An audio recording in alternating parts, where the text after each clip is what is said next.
అందరికీ మీరు ప్రెషర్ కుక్కర్లో చికెన్, మటన్, ఎగ్ కర్రీ చూసుంటారు. నేను ఈరోజు ఫిష్ రెసిపీ చూపిస్తాను. అందుకోసం ఒక మిక్సీ కప్లో 2 టేబుల్ స్పూన్స్ల గసగసాలు, 2 టేబుల్ స్పూన్స్ ఆఫ్ ఆవాలు వేసుకున్న తర్వాత 2 టేబుల్ స్పూన్స్ ఆఫ్ నువ్వులు వేసుకోవాలి. నువ్వులు వేసుకున్న తర్వాత 2 పచ్చిమిర్చిని ఇలా మధ్యలో 2 భాగాలు చేసుకొని మిక్సీ కప్లో వేసుకోవాలి. దాని తర్వాత ఒక వెల్లుల్ని తీసుకొని ఇలా పీసెస్గా చేసుకొని ఆ వెల్లుల్లి కూడా అందులో వేసుకొని దాని తర్వాత కొంచెం మస్టర్డ్ ఆయిల్ వేసుకోవాలి. మస్టర్డ్ ఆయిల్ వేసుకున్న తర్వాత వాటర్ లేదా 2 ఐస్ క్యూబ్స్ వేసుకొని పేస్ట్ లాగా మెత్తగా గ్రైండ్ చేసి పక్కన పెట్టుకోవాలి. ఫస్ట్గా నేను ఫిష్ని బాగా కడిగి అందులో కొంచెం సాల్ట్ అండ్ లెమన్ వేసి ముందుగానే ఉంచుకున్నాను. అందులోని ఈ పేస్ట్ కలపాలి. వాటర్ ఐస్ క్యూబ్స్ ఎందుకంటే మస్టర్డ్ వేసుకుని ఏవైనా గ్రైండ్ చేసుకుంటే ice cubes are the perfect texture అని ఇస్తాయి. దాని తర్వాత హ్యాండ్ఫుల్ ఆఫ్ పెరుగు వేసుకోవాలి. క్యూబ్స్ అండ్ కోల్డ్ వాటర్ వేయడం వల్ల అందులో మస్టర్డ్ యాడ్ అయ్యి ఉంది కాబట్టి అది కొంచెం చేదుగా రాకుండా హెల్ప్ అవుతుంది. అందులోనే కొంచెం పసుపు వేసుకోవాలి. పసుపు వేసుకున్న తర్వాత కొంచెం చిల్లీ పౌడర్ యాడ్ చేసుకోవాలి. చిల్లీ పౌడర్ యాడ్ చేసుకున్న తర్వాత దానికి సరిపడా ఉప్పు వేసుకోవాలి. కానీ ఫిష్లో కొంచెం ఉప్పు వేస్తుంది కాబట్టి దానికి చూసి సరిపడా ఉప్పు వేసుకోవాలి. దాని తర్వాత అది మొత్తం కలిసేలా కలుపుకోవాలి. కొంచెం వాటర్ వేసుకున్న తర్వాత లైట్గా కొంచెం 1 స్పూన్ ఆఫ్ షుగర్ వేసుకోవాలి.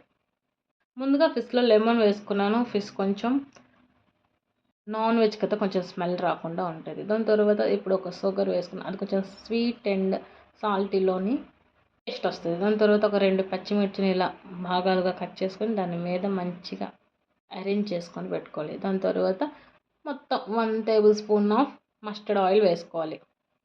అన్ని ఫిషెస్ని ట్యాప్ చేసుకొని మంచిగా అరేంజ్ చేసుకొని నేను చూపిస్తున్నట్టుగా ప్రెషర్ కుక్కర్లో కొంచెం వాటర్ తీసుకొని అందులో కేక్ స్టాండ్ పెట్టాలి. అవి 2 మంచిగా బాయిల్ అయ్యాక మనం ముందుగా కలిపి పెట్టుకున్న ఆ ఫిష్ని అందులో పెట్టి దానికి సరిపడా ఒక లిడ్తో కవర్ చేసుకోవాలి. దీనికి 8 స్టీల్ కంటైనర్ అయితే బెస్ట్. దాని తర్వాత ఒక ప్రెషర్ కుక్కర్ లిడ్తో కవర్ చేసుకోవాలి. మీడియం ఫ్లేమ్లో 2 విజిల్స్ వచ్చే వరకు ఆగాలి. యాక్చువల్లీ ఇది బెంగాలీ స్పెషల్ ఫేమస్ రెసిపీ. నాకు కూడా తెలియదు, మా హస్బెండ్ చెప్తే నేను ట్రై చేస్తాను. చాలా బాగా ఉంది టేస్ట్. మీరు కూడా ఒకసారి ట్రై చేసి చూడండి. ఆఫ్టర్ 2 విజిల్స్ ఒక 15 మినిట్స్ దాన్ని వదిలేయాలి. దాని తర్వాత కవర్ చేసి లిడ్ని ఓపెన్ చేసి నీట్గా జాగ్రత్తగా మెల్లగా ఓపెన్ చేయాలి. మొత్తం వాటర్ బాయిల్ అయి ఉంటుంది కాబట్టి చాలా హాట్గా ఉంటుంది. స్లోలీ దానిపైన లిడ్ ఓపెన్ చేస్తే ఫిష్ పర్ఫెక్ట్లీ కుక్ అయిపోయి ఉంటుంది. అండి కర్రీ ఎలా కనిపిస్తుంది. టేస్ట్ కూడా బాగుంది, టెక్స్చర్ కూడా బాగుంది, చాలా టేస్టీగా ఉంది. మీరు కూడా ఒకసారి ట్రై చేయండి. టేస్ట్ ఎలా వచ్చిందో కామెంట్లో చెప్పండి. Thank you for watching.